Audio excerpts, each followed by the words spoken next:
सकते। दिया!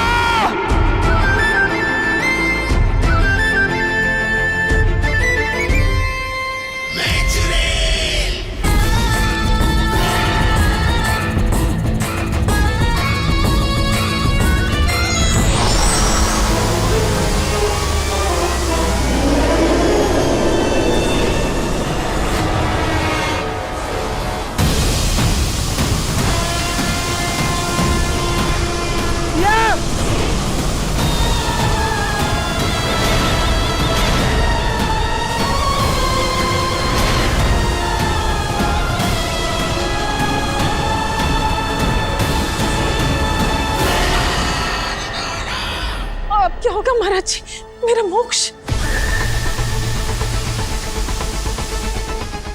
मोक्ष को दिया मिल जाए, आप प्रार्थना करो। वो मोक्ष का कवच है,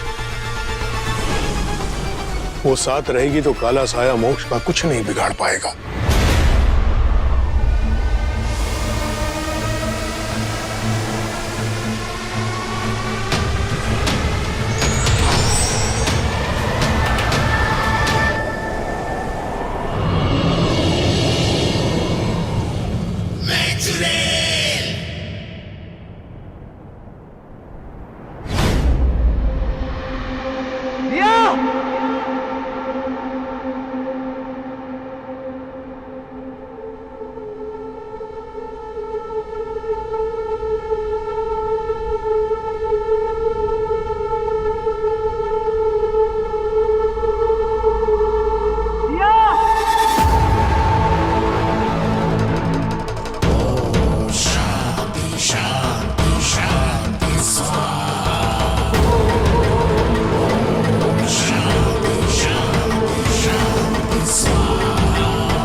मोक्ष?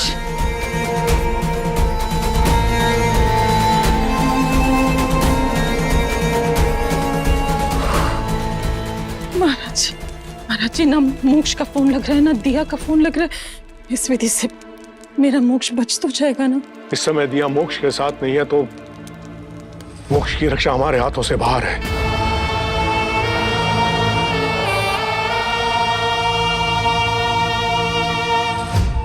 पर महाराज, फिर ये विधि? हमसे प्रार्थना कर सकते हैं कि दिया को मोक्ष मिल जाए।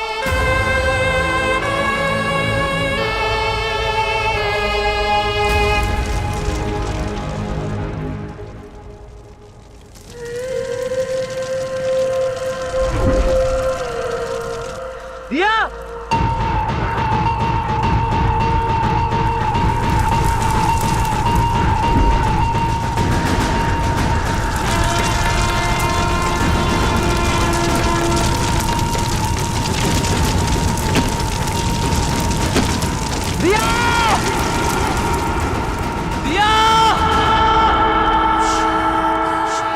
हमारे लिए तो अच्छा ही है ना, मोक्ष को अगर काला साया मोक्ष दिलाते तो सारी जायदाद तो हमारे बेटे बेचों के नाम हो जाएगी ना।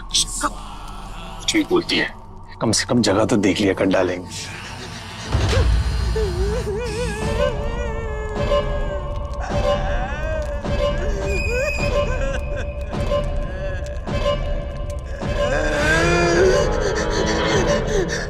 मनु, हाँ तू जाके चुप कराओ।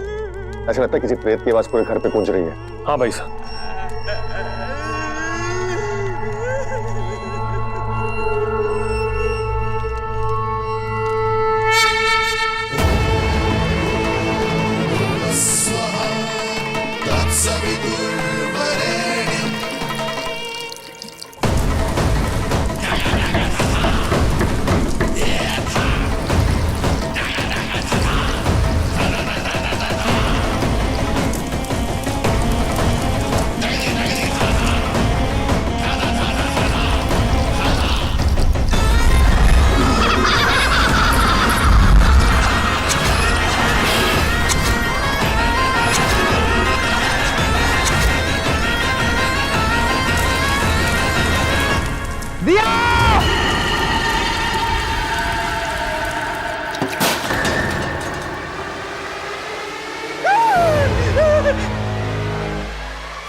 के पास पहुंच चुकी है।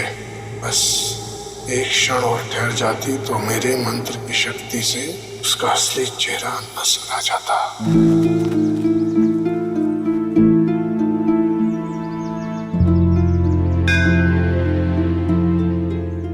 मोक्ष को शायद मैसेज नहीं मिला होगा। और उसको तो पता है, बचपन से जब भी रेत का तूफान आता था हम इसी मंदिर में छुप जाते थे। हो सकता है वो मंदिर के रास्ते में ही हो।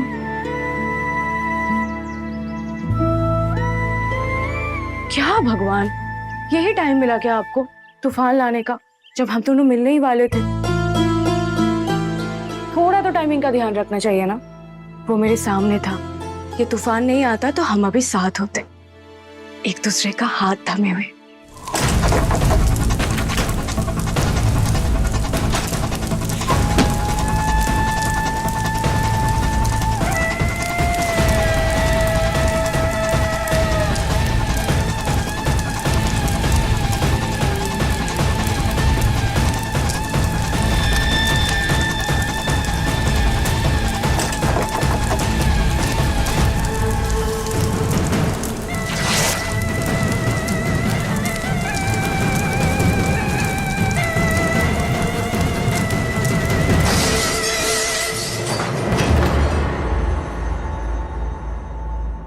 अनिष्ट होने वाला है, अनिष्ट होने वाला है।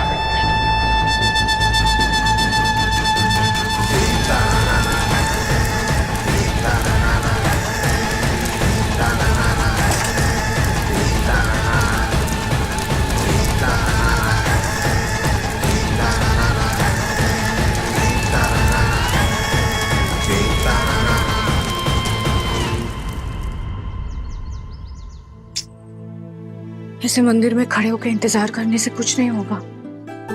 हो सकता है तूफान में मोक्ष को मंदिर का रास्ता नहीं सूझा हो सकता है वो घर चला गया हो। घर जाके सबसे पहले वो तो मुझे ही देखना चाहता था। नहीं, मुझे भी घर जाना चाहिए।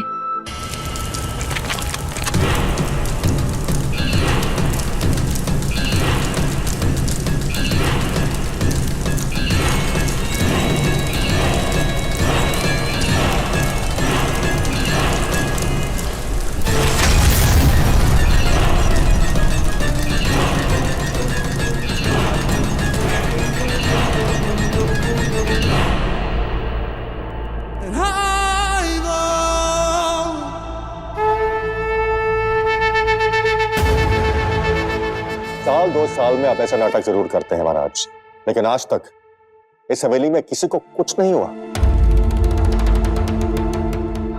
महाराज जी, मोक्ष मोक्ष मोक्ष घर आ गया क्या? दिया, मोक्ष तो नहीं आया अभी तक। मोक्ष का इंतजार कर। मुझे लगा तुम मोक्ष को लेने गई हो, उससे मिली नहीं क्या तुम? महाराज जी, मोक्ष से फोन पे मेरी बात हो रही थी। वो नगर द्वार पर पहुंचने ही वाला था। उसकी गाड़ी और वो मेरे आंखों के सामने ही थे। तभी एक रेत का तूफान आया और वो दिखना बंद हो गया।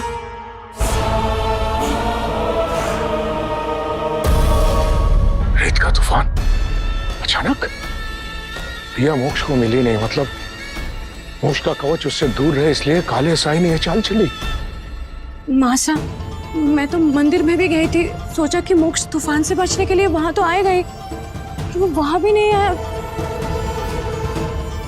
फिर मुझे लगा कि घर आ गया होगा तो मैं यहाँ चले आई।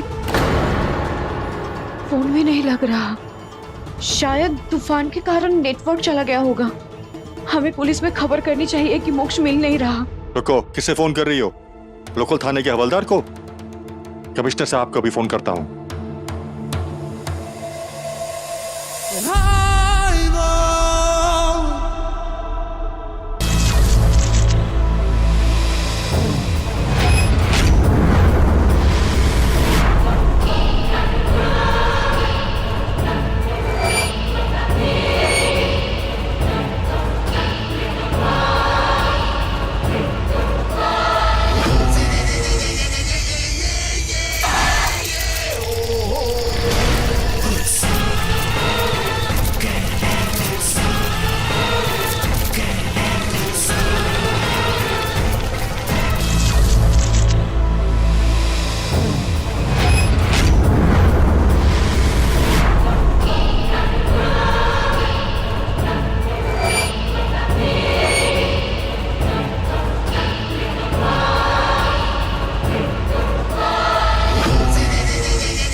वक्त से मोक्ष मेरे सम्मोहन में है। आज के बाद दिया का प्यार उसे कभी याद नहीं आएगा। वही है, वो वापस आ गई है। ये सब उसी का किया धरा है। कौन है? कौन? काला साहब वापस क्या बोल रहे हैं आप? महाराज जी, ये राख का उड़ना, ये चील का वो की आवाज, ये तो कोई बहुत बड़े अपशकुन की। मुझे माँ साहब, तूफान आया था तो कहीं से उड़कर राख आ गई होगी। किसी से परेशान होकर चील का वे आवाज कर रहे होंगे। हमें टाइम वेस्ट नहीं करना चाहिए, पुलिस को इन्फॉर्म करना होगा। चुप कर दिया, ये बातें तेरे विज्ञान से परे हैं। चुप रह तू। महाराज, आप कुछ कीजिए ना, मेरे मोक्ष को बचाइए। जितनी कोशिश करनी थी मैंने सब कर ली, पर काले साये ने एक भी विधि पूरी नहीं होने दी। वो कोई मामूली साया नहीं है, बहुत ही ताकतवर साया है। तुमसे जुड़ा है वो, तुम ही हो वही। मुझे कुछ समझ में नहीं आ रहा, क्या कह रहे हैं आप? एक मुट्ठी चावल। क्या चावल? हाँ, एक आखिरी कोशिश। शायद मैं उससे काले साये का चेहरा देख सकूं, एक बार फिर मोक्ष को बचा सकूं। दिया, तुम एक मुट्ठी चावल अपने हाथों से मुझे ला कर दो। जाना, महाराज जी जो कह रहे हैं वो करना। जल्दी चल, जल्दी से चावल लेकर आना।